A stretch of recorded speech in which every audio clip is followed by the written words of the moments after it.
Hello everyone, I wanted to share with you one of the many supper dishes that I've been making here at home during these rainy days. We haven't been able to be at the stables at the farm, so we've been indoors. Here we have a poblano pepper spaghetti with panko chicken, and we have a strawberry cheesecake.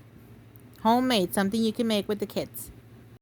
Super easy. For this I used chicken breast, mayonnaise, Italian panko Japanese style breadcrumbs, some pasta, cream cheese, sour cream, some poblano peppers, and some cilantro. When picking up my poblano peppers, I like to pick the straight ones, for when I roast them they peel a lot faster and I could take the seeds off a lot faster. For the seasonings, I use minced onion, Knorr chicken flavor, garlic powder. The kids don't really like for me when I use the actual garlic and the actual onion, so I just go ahead and use the powder and some black pepper to taste. Here is how I roast my poblano peppers. I make sure they get roasted on both sides. And once done, I remove from the heat and I place in a plastic bag. I leave them for about 30 minutes. That should be easy for whenever I peel off the skin and take out the seeds. While we wait, I began on dessert. For this, I will use sweetened condensed milk, cream cheese, galletas marías, which are Mexican cookies, and 2 eggs. These are the cookies that I use to make the crust for the pie. You can also use graham crackers. Once crumbled, I go ahead and add the butter. Sometimes it takes 1 stick of butter or 2 sticks of butter, depending on how much you make. Once ready, I go ahead and mold it into the pie bowl. And I began blending all the ingredients, which is the cream cheese, the condensed milk, and the 2 eggs.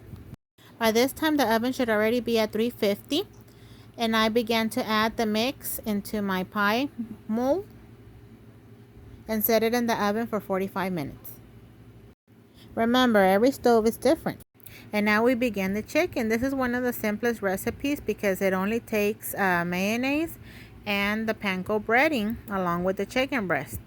I set a tray and I cover it in aluminum foil and I go ahead and spray cooking oil on it. Then I began with my chicken breast. I cut it in half. I use 5 pieces, so I'm doing 10 pieces. And then I go ahead and cover it in mayo. And then I pass it on to the next plate, which has my breading. It's already seasoned, so you don't have to worry about adding more seasonings to here. And that's it. Pretty much 1 layer, 2nd layer, and if you see a little parts missing, just cover it one more time and on to the tray. Look at that. I really hope you try it because it's very simple, and you know, if you want to make it for dinner, for lunch, I really recommend it. This is the rest of the pieces already put on there, and they're ready for the oven. Then I began cooking my pasta so we could begin the poblano pasta.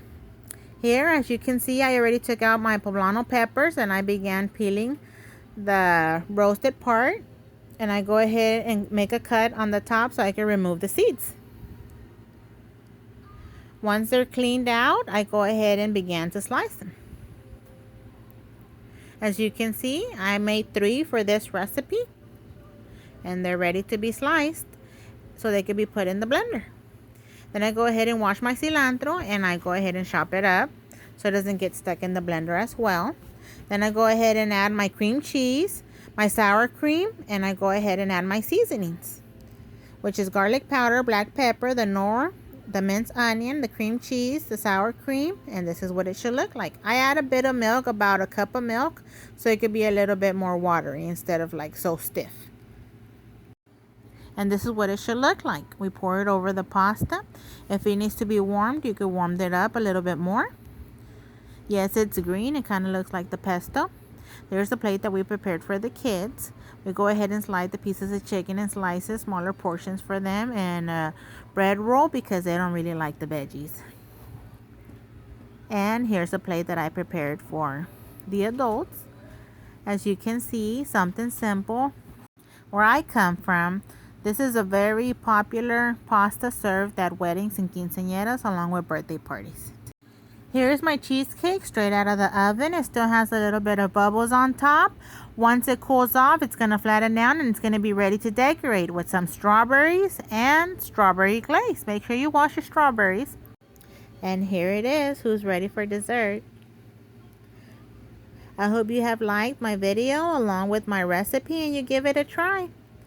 As for us, we're calling it a day and getting ready for another day to work tomorrow on the farm. Have a great one. Thank you.